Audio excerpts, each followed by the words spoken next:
It is Radio 1, and we have the Live Lounge up and running at the moment. We have Mark Ronson and the Business International, even at Maida Vale Studios, which is where I've come down to just because I can, really, and I wanted to be here. We are in a space, it's probably about 4 or 5 metres square, but it's kind of like a teenage boy's room. It's very sweaty at the moment, and there are, 8 musicians, I think, and, cameramen and me, so it's about 14 people in it altogether.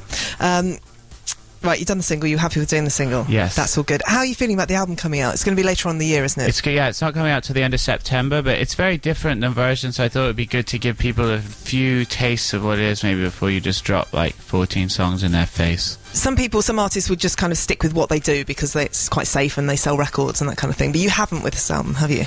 No, I thought, with Version, I never intended to make a full album of covers. I made that Just record and Zayn and Charles, and certain people started playing it, and then I put out an album of it. So I became a bit known for that, and probably the horn section as well, and it was just time to change it up, I think. Okay, but I think it's going to be quite difficult for people to get their heads around some of the tracks, but you don't care? Not really. I think it's just pop music, and it's just a different, I don't know, it's a little incorporating the hip-hop rhythm tracks I grew up on, and then kind of this new 80s synth thing that I discovered through working with Duran Duran, and just super talented people singing over it. It sounds great. It sounds really good. Cool. With the Duran Duran, how long did you work with them together for? Well, we're still working, actually. We started that in June. They can take as long as they want to make an album because they have boats and stuff. So me, I have to do it a bit quicker. Are you at their beck and call then? They're suddenly like, "Oi, Ronson, get here now." Yeah, I have to literally go there as soon as the last note is played. I run off to Battersea.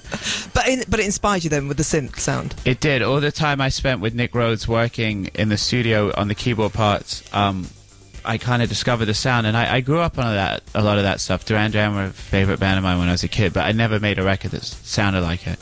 And so I just started collecting some of these keyboards, and then before you know it, we kind of were halfway through an album. Right, you're going to do a cover. Why have you chosen this song? MNDR and I were sitting and we were going through the playlist the past year, and that was just one that I just thought was a great song. Okay, let's see what happens then. It's Mark Ronson, Business International.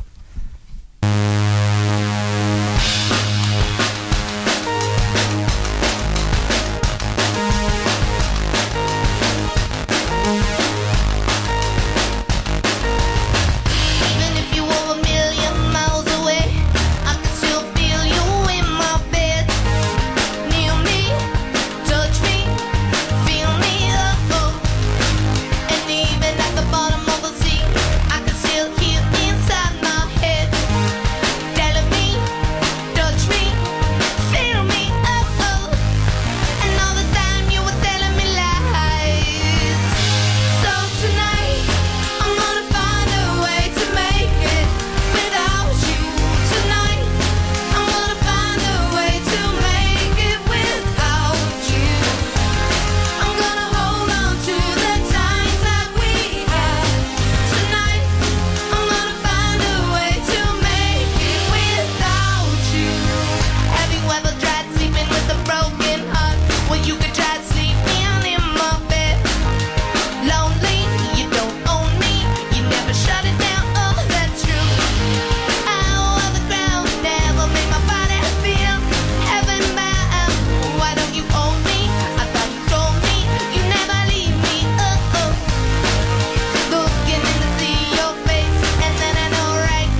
love that. That was really good. That was really, really good.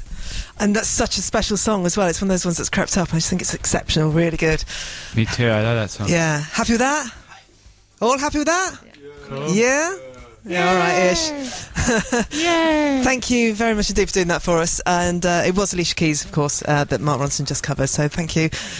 Enjoy the summer and look forward to the album coming out and everybody discovering just how wonderful it is, because it's a great album. So thank you. Cool. Thank you. There you go. That was your Mark Ronson Live Lounge. Hopefully you enjoyed that. And the cover was Alicia Keys, Try Sleeping with a Broken Heart.